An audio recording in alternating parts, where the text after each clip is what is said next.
Hey, my name's Daniel, and I'm going to start in on part 2 of the bumper build for this YJ Jeep Wrangler.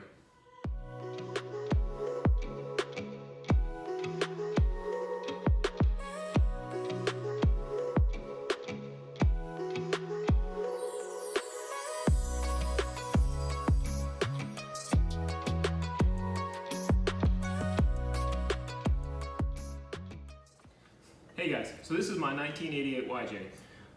As I tried to describe in the last video or the first video of this series, I'm hoping this will be maybe a 2-part series. It might end up being 3. I think to get the paint on it might be another series because it's kind of cool outside. I think it was 24 this morning, so I have a little bullet heater over here that's keeping the garage warm, and same thing from a little shop in the back. It'll have the same thing. So what I'm planning on doing is in this video is I plan on basically securing the bumper to the frame and these to the frame, and then tack welding them together. So hopefully in this video you'll be able to see all that. So I need to get a couple measurements first because I need to find the outermost width of this frame so I can transpose that distance onto here, center it up on the bumper, transpose that the outside of this guy, and then I then need to measure the thickness of that bar out. I'm hoping that it is not wider than this weld. I'm hoping it won't be on the inside of that weld, because I did not do that by design. I just kind of started looking what looked nice and started, I hacked that corner off and made them look symmetric. And then I drew lines on it. Then my wife came out and looked at it, and I redrew my lines because she said it looked better another way. So I did it that way. And what I want to end up doing is, so I'll center it. I'm gonna measure out here. And so first measurement.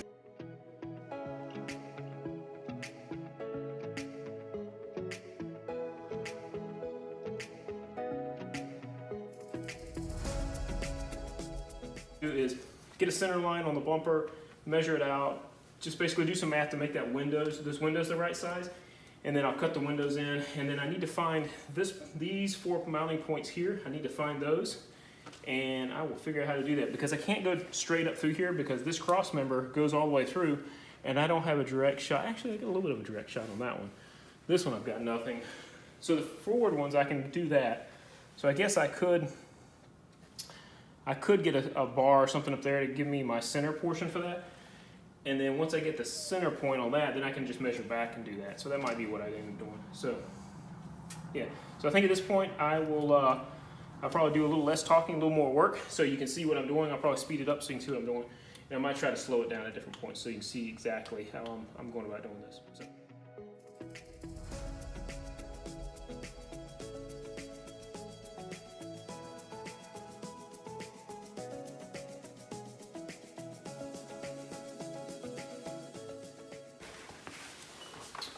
All right, so I had my measurements. I found center line. I measured from, I have it written here, 34.5. However, it was 34 3/4 to weld. So I know I cut this strip to 34.5, but I got a little bit more extra room over here on this. So I just measured and tried to find it, the actual center line, which is pretty close to what I drew on the center line before. I don't know if you see it, there's a soapstone mark there.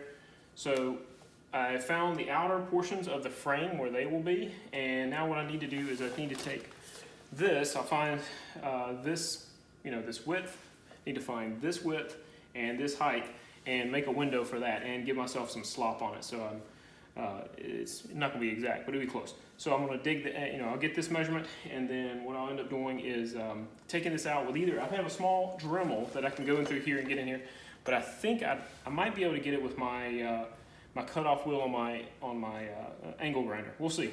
We'll see if I can make that happen or not. So we'll see. So anyway, the measurement of this guy he is looking at exactly 2 inches. So it'll be 2 inches here. Let me make 2 inches here, 2 inches tall. And then the width of this guy he is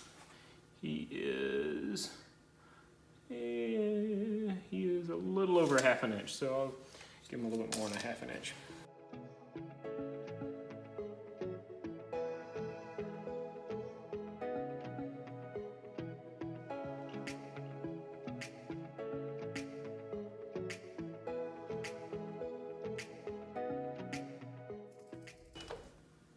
Wait a minute, I didn't measure that right. I need to make sure I measure, so like I said, I might have said this before, I need to make sure I'm not measuring from the 2 inches from the top, I'm measuring 2 inches from the bottom of this. It's not a huge difference, but if it doesn't fit, it makes a difference. So yeah, I need to add 1/8 of an inch on that. Anyway, where I was at is I actually had time to go back and look at this, and I think I'm going to give myself a little bit more space than a little bit more than 1/2 inch, because I gave myself, and it's right on there, and I don't want to have to have, I would rather have a little bit more room in there, give myself a little, open up those tolerances a little bit more. So I think what I'm going to do is I'm going to open that up just a second.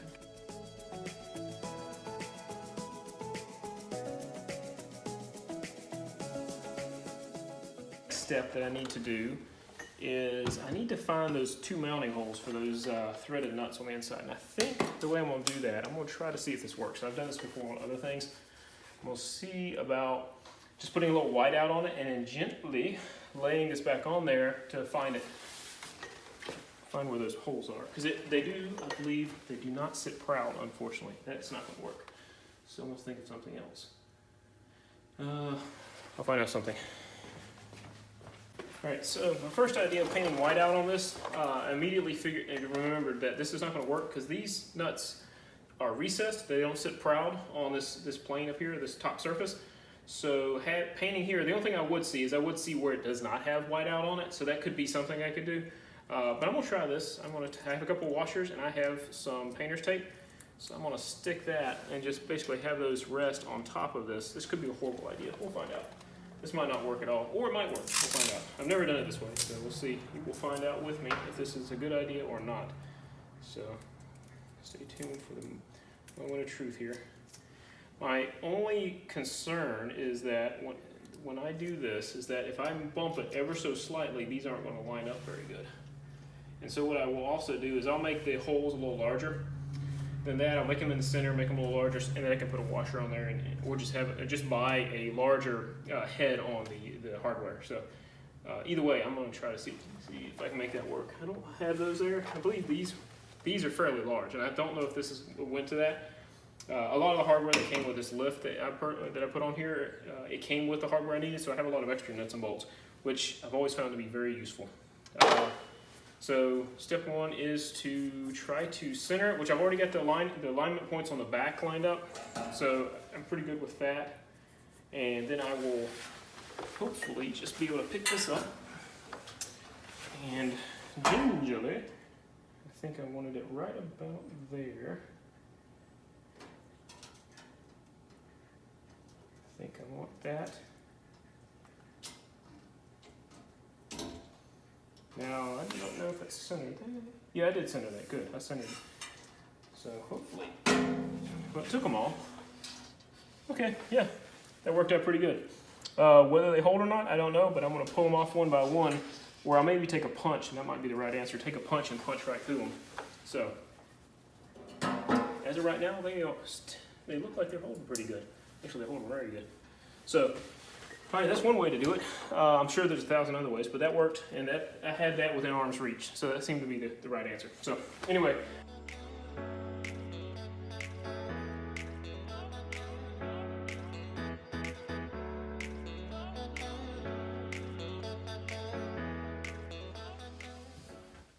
As you probably saw, I had to put in Ear Pro. I hit it the first time and I realized it's a big gong, so I had to go put in some Ear Pro. This is the bolt that originally came through. This is, I'm going to have to make it a little bit shorter, I think temporarily, until I get the one I actually want to get in, which will be a hex head. This is still one of those torque bits. This will have, this diameter is what I'm going to be drilling these holes out to, here, those 4 holes. As you saw, what I did is I basically, centered them up on the washers, and then went back and drew a straight line so that they would all be, I just picked one that I, picked whichever, and I made that my straight line, and they weren't off by much. I mean, 30 seconds of an inch, they were pretty close. So I'm going to use that. They'll have the straight line and put my crossmember so it catches my eye a little better on there, and also you can see it in the video better. But I'm going to drill them out this diameter, and at that point I'm just going to keep rolling. I'll go from drilling to grinding on that side. So.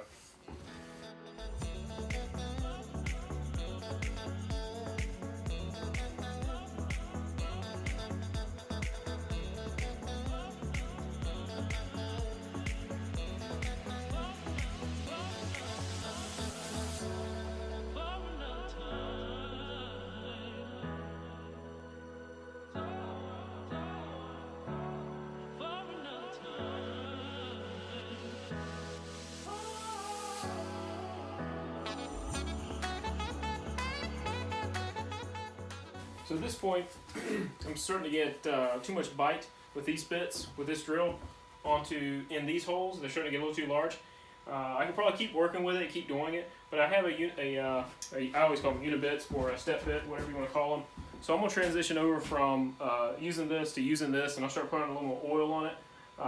But yeah, I think I'm just going to start stepping it up as opposed to using this. I won't get as much bite on this, so it won't want to torque on me. So I think this is a little better step. So I'm going to start transitioning over to this guy now. So.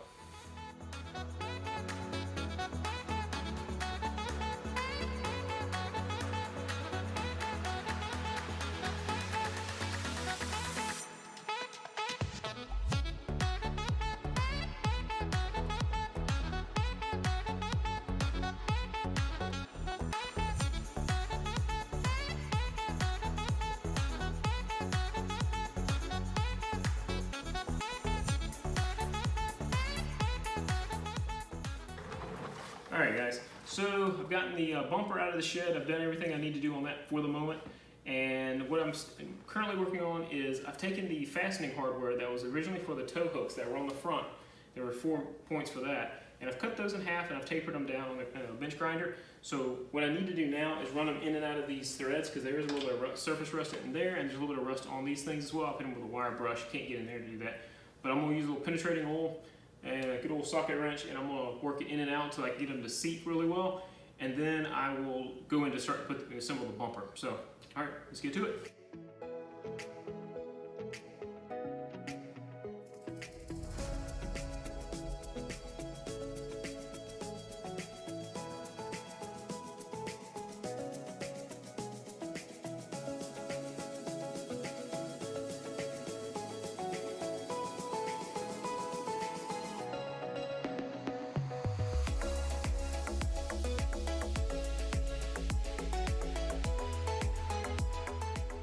Alright, well, that's a good workout.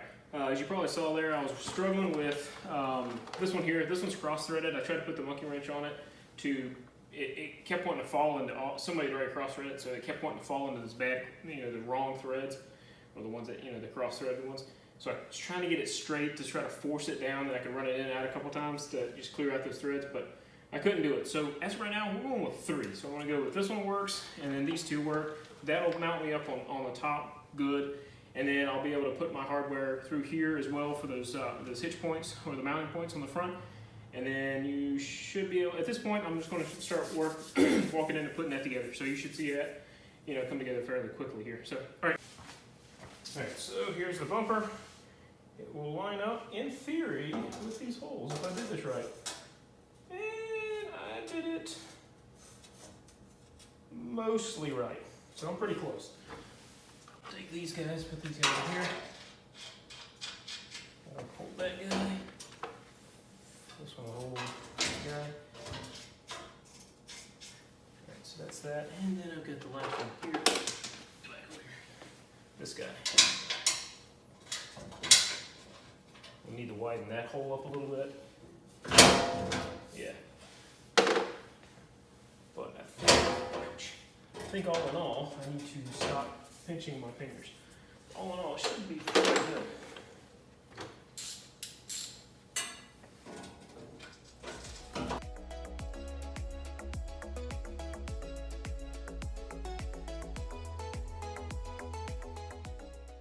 So, there, he's on pretty good. So, step number 2 is I'm going to slide this guy through. I believe that was.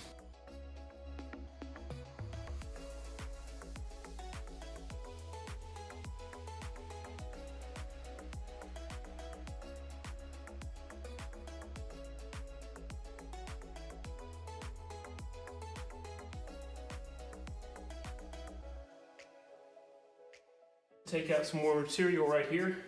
So I think what I'm going to go do is that about all I need? Yeah, I think I just need to cut over through here with the angle grinder to take out some more material.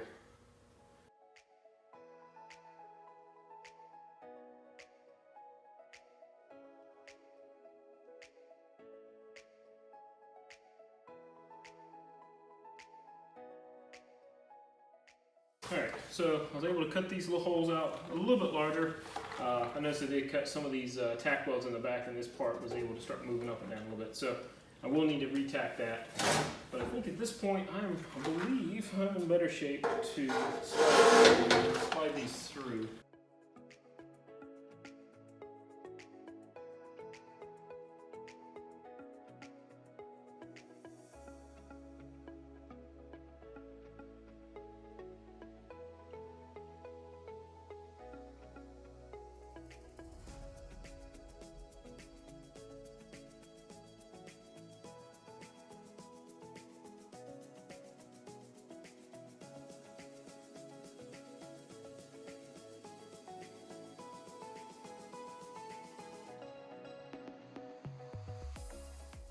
I think I'm ready to do a little welding. So let me get suited up here, and then I'll start welding this thing up real quick. All right, guys. So I have all my stuff set up here. So I am ready to tack this bad boy up. Got the ground wire, the ground attached there. So I think that'll probably be the best point to do this. So I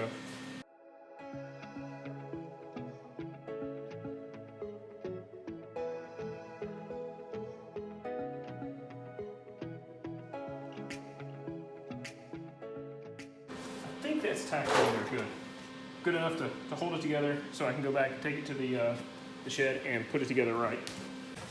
Hey guys, I think that's about as far as I want to go on video number 2 for this. That will lead me to doing a video number 3 to cover the finish weld, grinding down the edges, basically knocking over the hard edges, and giving it a paint job. So, and if I come up with any other new ideas I want to do, like putting some edges on here and putting on something on the back, which I do need to do, I'll drop that all in video number 3, and I keep them all around a 15-minute timeline. It's kind of what I'm looking for. That's what I enjoy watching, and hopefully other people enjoy that same kind of time frame. So if you enjoyed the video, I appreciate it. Give me a like and hit the subscribe button so you can see more of these videos as I post them. All right, thanks. Have a good one.